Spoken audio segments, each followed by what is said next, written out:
Y are you not getting better result after doing everything? आप सब कुछ करने के बाद भी आपको वो प्रॉब्लम से छुटकारा क्यों नहीं मिला है?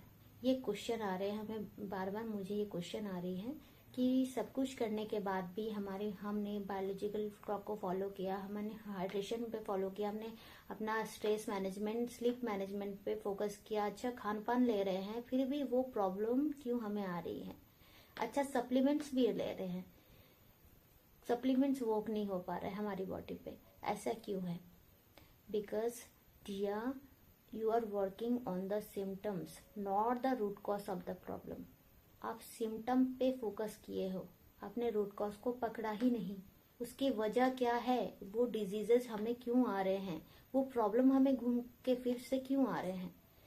मान लीजिए अगर किसी को पीसीओडी हो गया है, पीसीओडी में क्या होता है कि आपके जो पीरियड है वो इरेगुलर होगा, पीरियड साइकिल ठीक से आएंगे नहीं, पेट में दर्द होते हैं, सिम्टम्स तो बहुत सारे हैं, आपके वेट गेन हो गया है, तो वो जब हम डायग्नोस्ट हो जाते हैं तो हमें पिल लिख दिया जाता है, मेट्रोफिन बर्थ कंट्रोल पिल, जिसके लेने के बाद 21 डेज 30 डेज ऐसे टाइम्स पीरियड होते हैं, वो लेने के बाद क्या है, हमारे पीरियड साइकिल तो ठीक से आ जाते हैं, बट उसके बाद जैसे हमने मेडिसिन बंद किया, तो मेडिकेशन हमारी बंद हुई, तो वो जो पीरियड की इरेगुलर पीरियड साइकिल है वो फिर से आ जाती है। तो ये क्यों हो गया? क्योंकि पिल्स जो है वो प्रॉब्लम को सप्रेस करता है, उसके रूट कॉज को पकड़ के खत्म नहीं करता। ये हम सब जानते हैं, हम अवेयर हैं, फिर भी हम वो गलती करते हैं। तो डियर हमें रूट कॉज को पकड़ना है।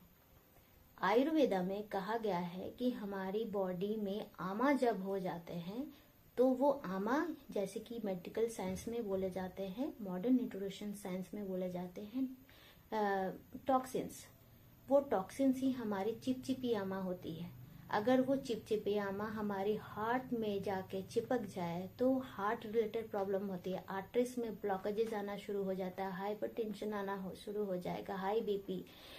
गट में अगर चिपक जाए तो गट रिलेटेड प्रॉब्लम होगी, बीपी होगी, इंटेस्टाइन में चिपक जाए तो आपके कॉन्स्टिपेशन होगा, मतलब बहुत सारे जो गट रिलेटेड प्रॉब्लम है वो आना शुरू हो जाएगा।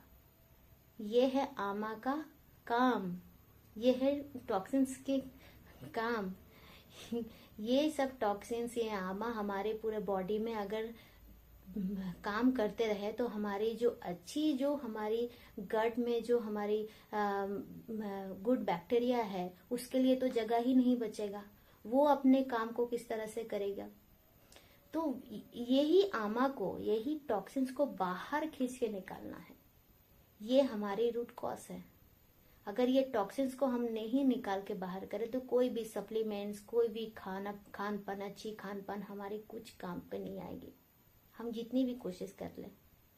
तो क्या है कि पहले टॉक्सिन्स को निकालेंगे, आफ्टर दैट हम उसमें अच्छा भोजन डालेंगे, अच्छी मेंटल हाइजीन पे काम करेंगे, तब वो वर्क में आएगा, राइट?